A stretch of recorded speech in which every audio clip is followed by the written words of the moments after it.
Hello everyone, and welcome back to my YouTube channel. In this video, I will be doing a history and sort of a buyer's guide on the Mercedes W212 series of cars. I'd like to start off with explaining what the W212 series of cars is. The W212 is the Mercedes E-Class body style. The E-Class body style is in between the C-Class, CLS class, and the S-Class, with the C-Class being the base model, the Mercedes E-Class being the mid-range, mid-size sedan available. The W212 generation of E-Classes was available from 2010 to 2016. In 2014, the car got a major facelift with various differences, including headlight changes, taillight changes, rear quarter panel differences. Mercedes really threw the book at the car. What I would like to speak about first are the available body styles of the W212 E-Class range. The first available body style was, of course, the sedan, and the second was the wagon. What a lot of people do not know about the W212 E-Class is that the coupe and convertible models of the E-Class for the same year were based upon the W204 C-Class. The W212 E-Class design work began in 2004. And several aspects of the car were meant to honor previous models of the E-Class. This is especially true for the bulging rear wheel arches. They're meant to be reminiscent of the fender flares of the historic pontoon or ponton Mercedes models of the 1950s. Not only was the mission of this W212 car from Mercedes to have the car be more aggressive and sporty, but it was also to revitalize the Mercedes E-Class image and the greater Mercedes image as well. This is because cars like the W210 from the 1990s and early 2000s and the W211 fell short upon the reliability, quality, speed, and effectiveness of the W124 E-Class from the 80s and the 90s. What I will be including next are the designers of the W212, speaking about their design language, their overall input into the car, and how they wanted the car to be represented in the world. The front end of the new E-Class shows three most important design aspects. First, a consequent further development of the four eyes face, which now ends in a kind of diamond, almost cubistic design, which is very logically shaped into all the chamfers and lines on the fenders and coming from the hood. The second thing is the status-orientated, steeper and more pointed grille, which shows more status and more brand, again, which is very important for this car. The third aspect is the further developed, very three-dimensionally shaped front bumper, which gives the car a wonderful stand on the street as well. Fluently connected to the lines and surfaces of the front end, the side of the new E-Class shows the typical Mercedes-Benz proportions, but with much more move and an almost swinging dynamic. Starting with the belt line high where the passenger is, running in a bow low down into the trunk shut line, supported by the typical Mercedes-Benz undercut line, which starts near to the belt line but opens logically and running into the front bumper. Now I will be speaking about the engine options / models for the United States of America. Firstly, we have the E350 BlueTech, which was a diesel variant, turbo diesel variant of the E350. This model gave you 210 horsepower with 400 pound-feet of torque. It also allowed you to get mileage up to 32 miles a gallon on the highway and up to 22 miles a gallon around town.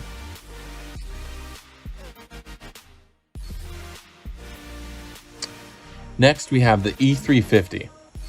For 2010 to the 2011 model year, the E350 came with the M272 engine, which was a 3.5 liter that featured a 90-degree V6. This V6 gave you 268 horsepower with 258 pound-feet of torque. Starting in 2012, Mercedes put in a different version of the V6, which is called the M276 engine, also a 3.5 liter, but featured a 60-degree V6 as well as direct injection. This made the engine a lot smoother and eliminated the need for a balance shaft, which the previous M272 engine had problems with. This engine gave you 302 horsepower and 273 pound-feet of torque. If you look at the horsepower numbers the M276 V6 engine was putting out in 2012 when released, it was around the same as the Mustang GT of 2010. This is an overall great package. Starting in 2013, Mercedes added the E400 to the lineup. In 2013, it was an M276 3.5 liter with the same specs, but featured a 27 horsepower electric motor, which allowed you to drive around 20 or so miles on fully electric mode. And then in 2014 through 2016, Mercedes added the M276 variant to this car, which added a twin turbo 3 liter, which gave the car 329 horsepower and 457 pound-feet of torque. The next model in the W212 lineup is the E550, which was available from 2010 to 2014. From 2010 to the 2011 model years, the E550 came with the M273 5.5 liter naturally aspirated V8 engine. This engine was good for 382 horsepower and 391 pound-feet of torque. The 0 to 60 time for this car was around 4.7 seconds. From 2012 to 2014, the E550 came with the M278 4.6 liter twin turbo V8. This engine was good for 402 horsepower and 443 pound-feet of torque. The car with the M278 engine could get to 0 to 60 in around 4.5 seconds. Next up is a car that needs no introduction. It is the car you've all been waiting for, the E63 AMG. The AMG was available for all model years of the W212, and from 2010 to 2011, the AMG came with the M156 engine, which was a 6.2 liter V8 which was naturally aspirated. This engine developed 518 horsepower and 465 pound-feet of torque. Numbers for the 0 to 60 time of this engine are around 4.1 seconds.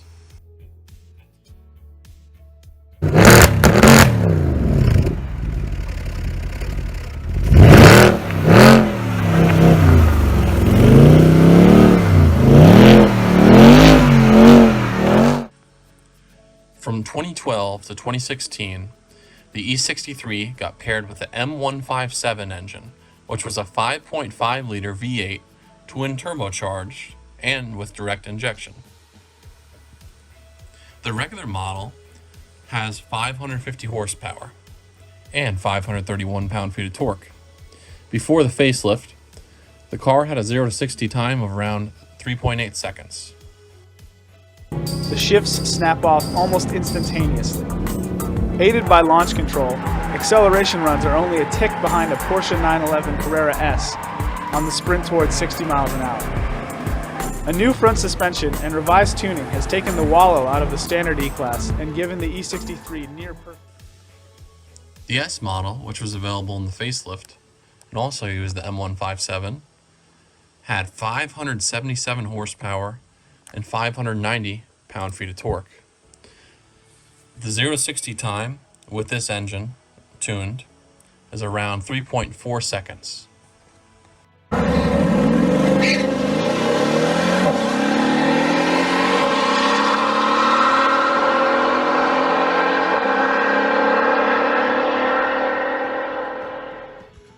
Some of the last things I'd like to speak about in this video are the safety ratings and the reliability scores. Based on data from the Insurance Institute for Highway Safety Ratings, the E-Class W212 gets a perfect 10 out of 10 score. The W212 was the first generation of E-Class to achieve this status.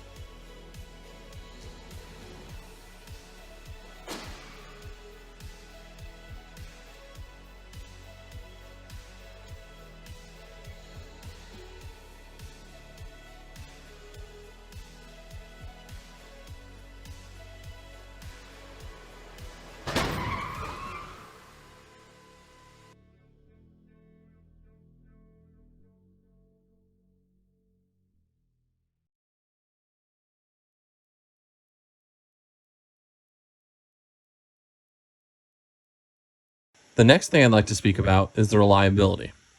The reliability of the W212 is perfect 4.5 out of 5 stars from JD Power & Associates.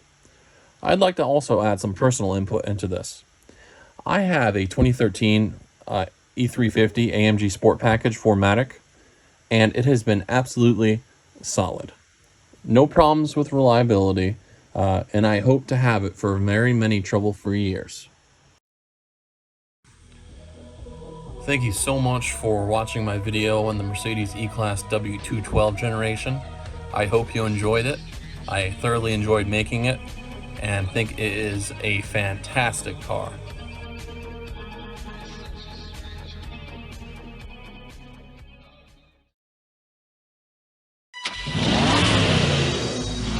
It is, quite simply, the most advanced automobile we have ever created.